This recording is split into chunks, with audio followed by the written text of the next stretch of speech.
bien, ça faisait une éternité que je n'avais pas tourné de vidéo, ça me fait limite bizarre de reprendre la caméra. Aujourd'hui je suis là pour un vlog, j'ai longtemps hésité à en faire une vidéo classique mais je me suis dit allez c'est plus simple, c'est plus chill de faire un vlog et c'est plus facile à digérer je pense pour toi comme pour moi. Je m'étais dit que ça serait sympa de te partager en vlog l'ensemble des gestes écolos que je fais au quotidien chez moi, histoire de t'inspirer et pourquoi pas te motiver à adopter ces gestes-là dans ton quotidien à toi aussi.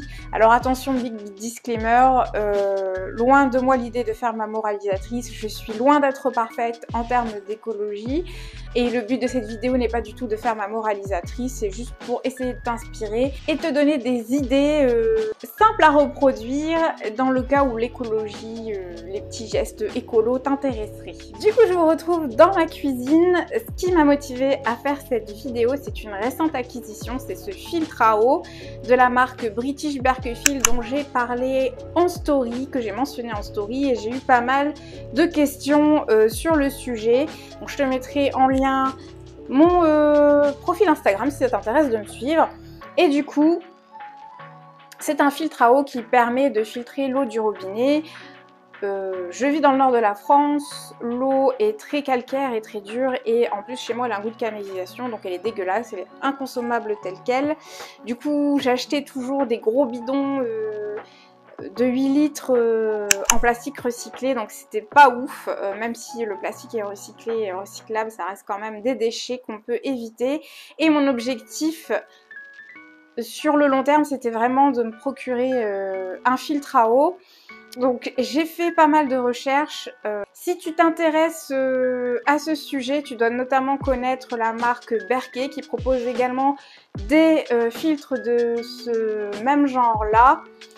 La marque Berkey est d'origine américaine et le problème c'est qu'elle est très chère, il faut compter entre 400 et 500 € le filtre à eau. La marque British Berkefield c'est l'équivalent qui provient des Royaumes-Unis et apparemment c'est la marque qui est pionnière dans le système de filtrage de l'eau par gravité. Donc elle existait avant la marque Berkey et ensuite la marque s'est exportée aux USA sous le nom de Berkey.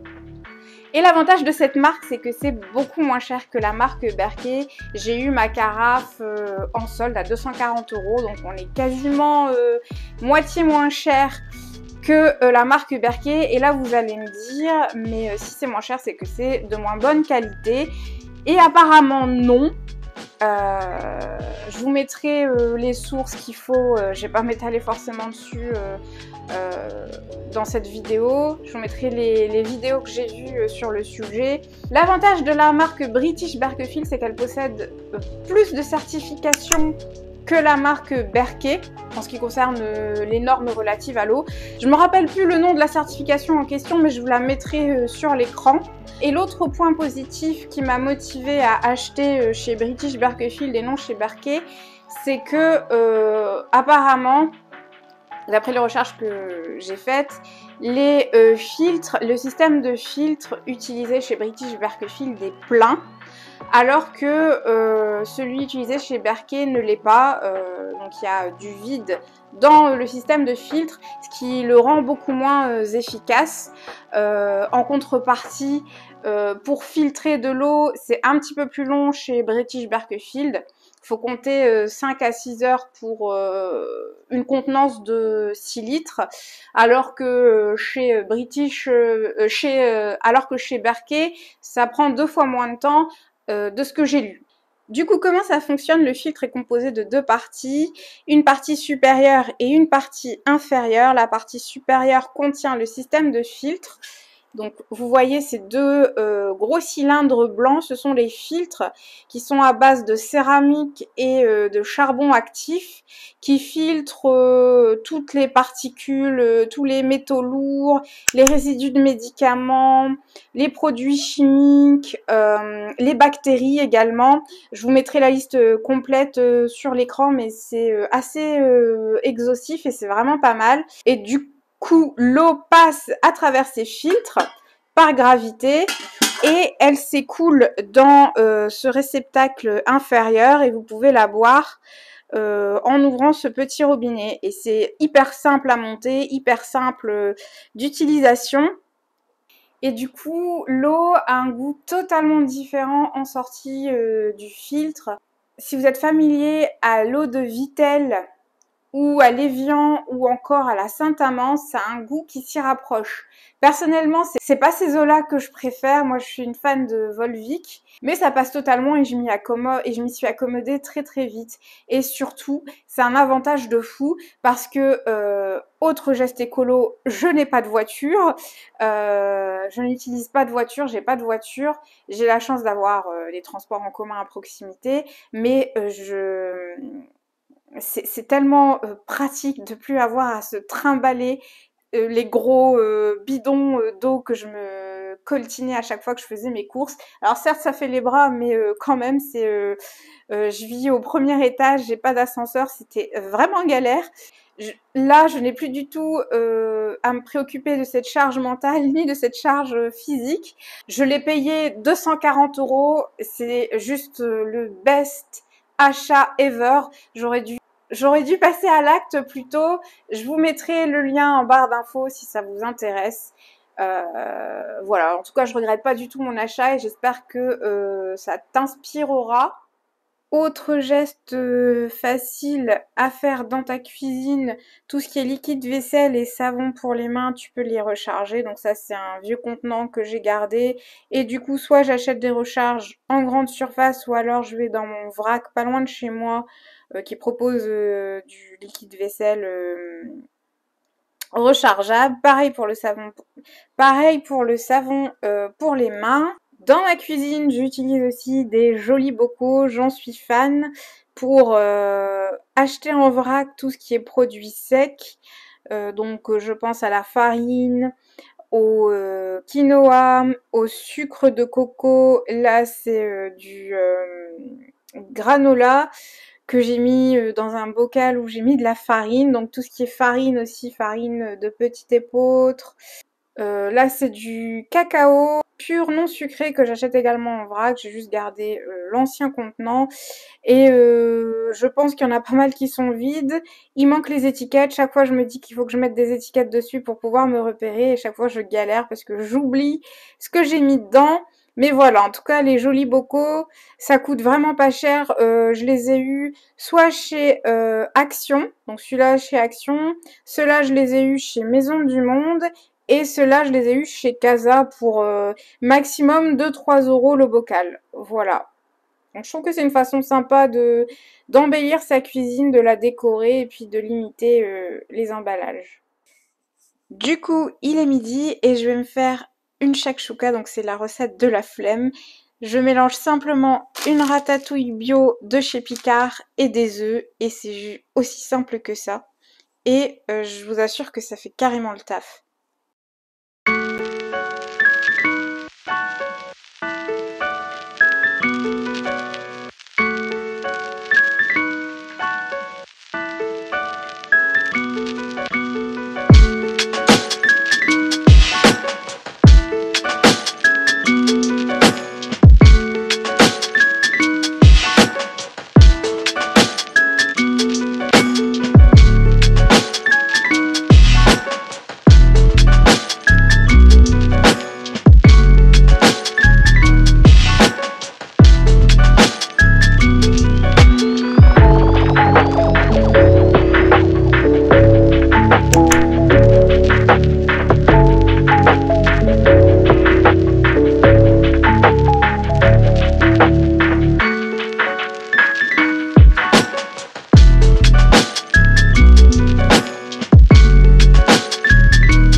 c'est une superbe découverte. Ce sont des navettes à la fleur d'oranger bio qui contiennent de la farine de petit épeautre. Alors il y a du gluten dedans, mais elles sont simplement excellentes. Si vous êtes un fan de pâtisserie orientale qui contiennent pas mal de fleurs d'oranger, ben ça c'est une excellente alternative parce que pour le coup on sent bien la fleur d'oranger. Ils sont pour autant moins sucrés, moins gras, c'est un petit peu plus clean. Et du coup c'est une bonne alternative pour se faire plaisir sans trop culpabiliser. Du coup moi je les consomme avec soit mon matcha, soit mon cappuccino et je trouve que ça se marie très bien. Donc c'est la marque, j'ai oublié de le dire, hein, la petite fabrique provençale, et je les ai trouvés au rayon bio d'Auchan. Du coup vous voyez ça se présente comme ceci, donc ce sont des petits sablés. Qui sont pas très sucrés hein, mais qui sont très savoureux, on sent bien la fleur d'oranger. Et du coup ça accompagne merveilleusement bien un thé, un matcha ou encore mieux un cappuccino. Vous le trempez dedans, c'est juste une tuerie.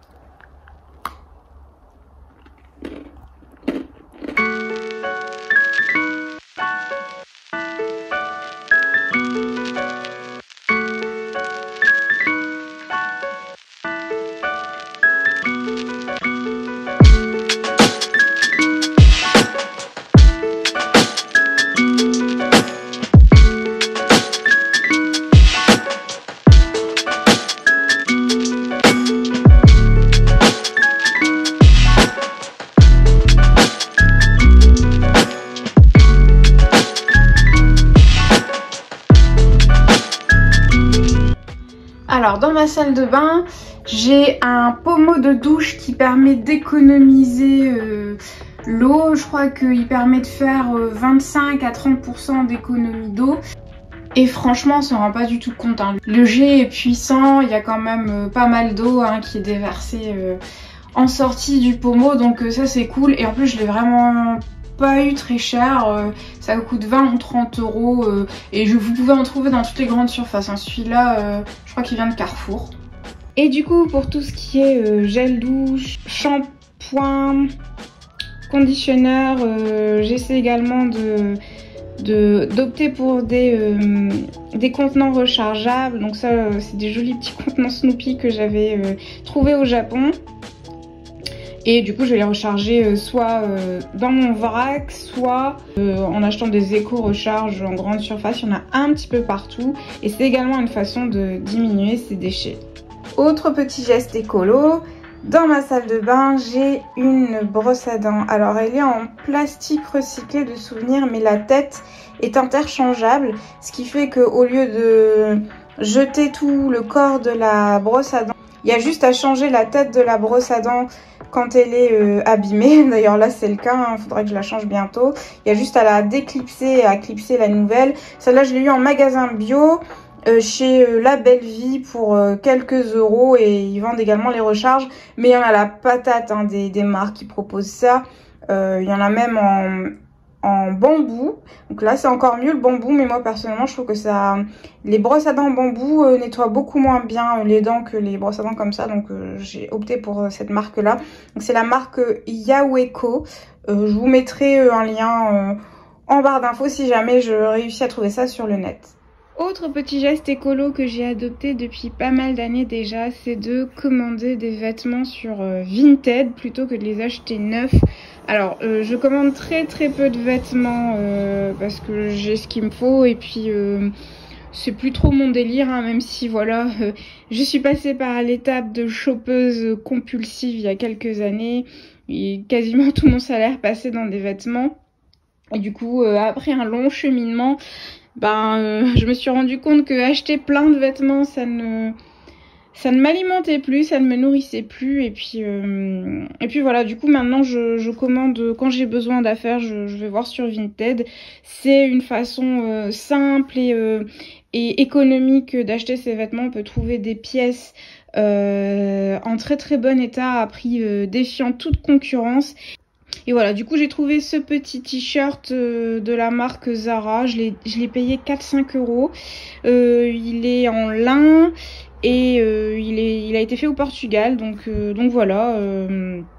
Je le trouve très joli. Moi, ce qui m'a plu, c'est le petit motif floral. Autre trouvaille vintage, j'en avais fait une story, ce sont ces Vans en édition limitée de la marque Snoopy. Alors j'avais désespérément essayé de les trouver neuves, impossible, ou alors elles étaient à un prix totalement abusé, genre 600 euros. Et je les ai trouvées à 45 euros sur Vinted. Donc ça, c'est une petite tips que je te recommande si jamais tu cherches des éditions limitées ou des produits assez rares. Ben n'hésite pas à aller checker sur Vinted. Je trouve que tu peux vraiment faire de super belles trouvailles à prix hyper avantageux. Ce qu'il faut pas oublier, c'est que l'industrie textile est la deuxième industrie la plus polluante du monde. Du coup, on s'en rend pas forcément compte. Sans parler des conditions catastrophiques dans lesquelles les employés du textile travaillent, surtout à l'international. Donc voilà, je trouve que Vinted, c'est un bon compromis pour faire des économies et éviter une pollution conséquente dans ce domaine.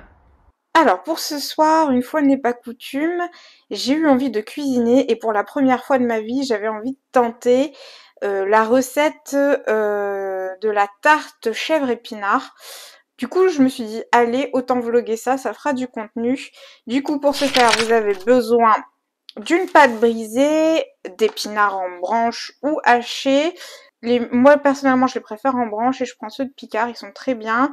De la crème de coco. Alors, normalement, il faut de la crème fraîche, mais je me suis dit que j'allais remplacer la crème fraîche par de la crème de coco parce que c'est plus sain.